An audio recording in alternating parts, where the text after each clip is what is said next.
20幾30萬嘅中型 SUV，第一時間會諗到嘅肯定係 Tesla Model Y 或者係比亞迪 C-Lion7呢啲車啦。尤其係後者，可以講係近幾年衝擊本港市場嘅嗰批內地品牌電車嘅代表作啦。將我哋嘅視覺稍微放闊少少啦。其實呢個價位仲有幾多車可以睇下㗎？就好似我依家坐緊嘅呢架自己 IM6啦。廠家嗰邊咧就講呢一架 IM6。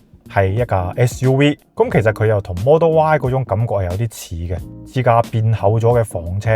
點樣形容佢個款呢？我諗咗一下嘅，就好似一個肆無忌憚咁喺你面前 show 肌肉嘅肌肉男，好健美嘅其實。架車個樣好唔好睇就真係好見仁見智嘅，但係我自己呢，就反而更加中意佢嘅呢個內籠設計。你唔好理佢廠家同你講話同埋咩？英國倫敦中央聖馬丁藝術學院聯合設計嘅。你跳翻出嚟攞佢同其他電車比，自己呢套嘢就顯得好唔同。成個俾你嘅包裹感啲做工用料都唔使講，幾高級下嘅。最重要嘅係佢呢塊斜住擺喺度嘅10.5英寸芒。雖然我成日都話我唔中意喺度篤，但係佢呢塊嘢呢，佢咁樣擺用起身呢，比大部分嘅電車都要方便嘅。而且成個 UI 嘅設計仲有系統嘅邏輯都做得幾好嘅。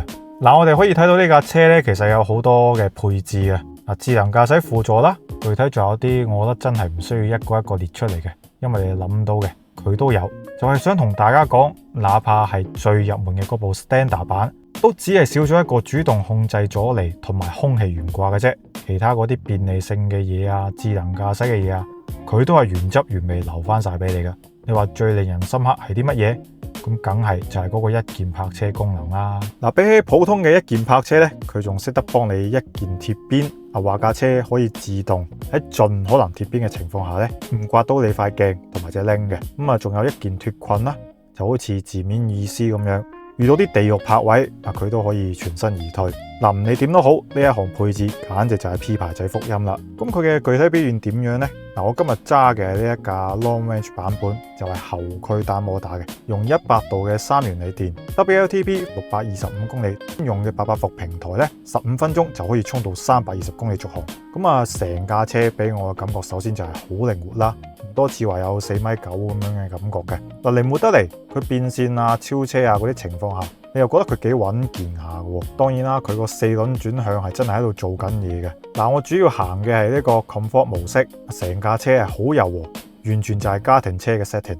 搭埋老婆仔女阿爸阿媽，配埋一啲咁厚實嘅燈，尤其係後排嗰張我啱先坐過下，哇真係成張梳化咁樣嘅，仲有超級大嘅空間。嚟個短途 trip 肯定大家都冇意見嘅。咁拋開呢啲中老煩惱，較去運動模式，成架車嘅避震呢，其實會稍微變硬咗少少嘅啫。咁就好似啱啱講，佢始終都係一架家庭車嘅 setting。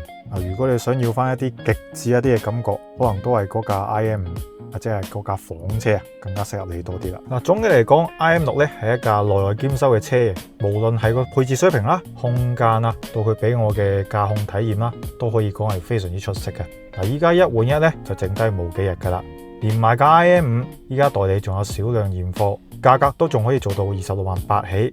如果有興趣就揸緊時間上車啦。咁今日條片到呢度就差唔多啦，大家記得 subscribe 翻我哋 Bitauto，下次再見。